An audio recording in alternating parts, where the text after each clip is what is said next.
All right, questions for Cale Makar and Jonathan Drouin. Start with Jesse. How's it going, guys? Good Good. to see you.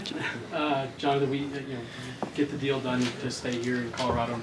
We've heard from your agent on a couple different podcasts, and he said you don't mess with Happy. Mm-hmm. Can you just speak a little bit about the situation here that was so enticing that made you want to come back? Yeah, I just enjoyed my first year. It's a great room. The guys are great. Staff is great as well from every little aspect. So, I didn't want to go anywhere else. I really enjoyed my year, like I said, and just happy we could find a deal to make me come back for one more year. And like I said, my family loves it as well. It's a great spot to play and live, and I'm very happy to be back. Ryan Boldy. Joe, I'm just curious, what are your expectations for yourself entering this year after the way last year went? Obviously it's a little different now for you coming in here. Yeah, just kind of the way the year finished last year, or midway through the year, I kind of found my game. I just want to keep building on that. I don't really have numbers or goals or points expectation.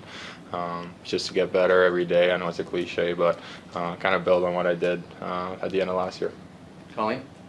Cale, you had a busy summer, getting married, congratulations.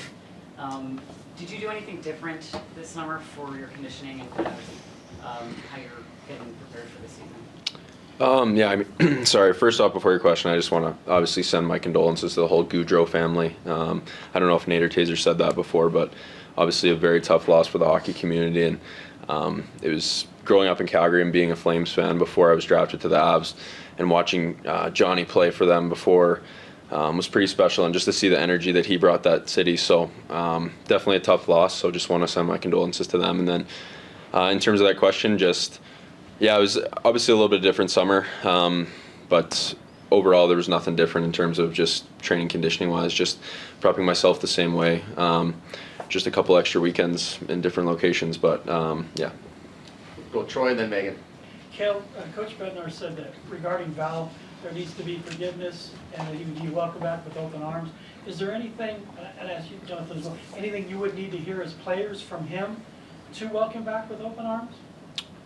Yeah, I mean, again, Val is a guy, he means so much to our group, and to be able to hopefully get him back in November is going to be huge. And again, we trust in his process and that he's done the right things to get better, and we're going to welcome him back to the best of our abilities, and whatever that means for him coming in, and whatever we got to do to help him out is our goal. So, yeah. Megan. Cale, with a lot of the new additions to the defensive group this year, what are you most looking forward to in some of the reinforcements coming? I'm excited. I felt like we brought in some really good players. With obviously with our hands tied quite a bit with the cap, I feel like management, they did an incredible job. So bringing in Shillington, Brandstrom, DeHaan, and am I missing somebody? I feel like is that it? Yeah. But obviously all three really good lefties, and I'm excited that the prospect of playing with those guys and seeing how they can adapt to our system. I think our style of play, really fits their games well. Shillington, very fast puck-moving guy. He likes to get up the ice and play two-way, and then obviously Brandstrom as well, very, very agile, kind of like a G, likes to get up the ice too. So I'm excited. I think those guys are excited, and hopefully we can continue to just integrate them into our systems quickly here. Mark.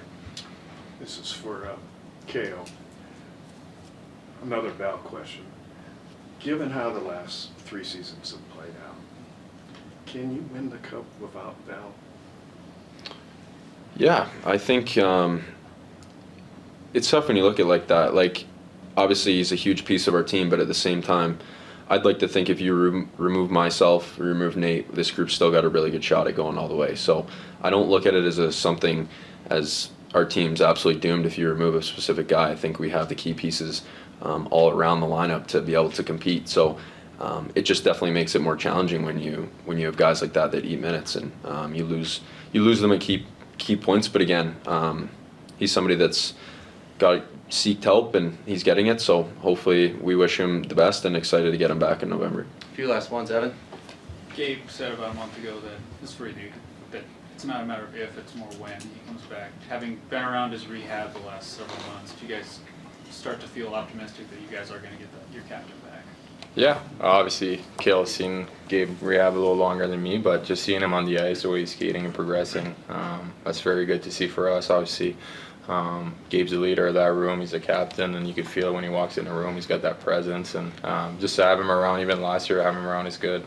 Talking hockey with him, talking other stuff from off the ice, but just seeing the progression of his workouts and his skating, it's definitely a plus for us. Last two, Corey? Cale, I mean, Jared said that, the goal here is still the same. It's the same as been the past handful of years, but just not having Gabe and Val and Arturi to start, how was that? It seems like it might be a different camp than like a quote-unquote normal camp. Yeah, obviously there's, to be honest with you, if anything, it makes a more competitive camp. There's those spots that need to be filled, and we have a lot of depth and a lot of guys that we've signed and brought in to hopefully fill that, whether it's rookies or up and down the line of veteran guys. So I think if anything, it just changes the competitiveness in camp, knowing that those spots are fully open for the taking to begin the season. So that's something that I'm excited about, and definitely makes hopefully everybody excited going to the rink every day. Finish with Eric.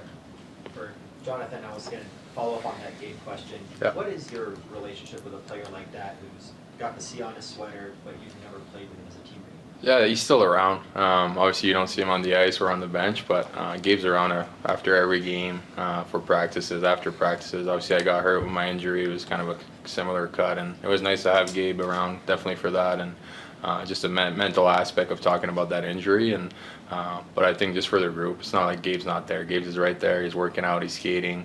He's talking to young guys, talking to everyone. So we're just excited for him to get back on the ice and be the player he was before.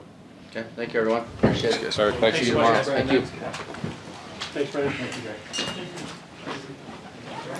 Congrats.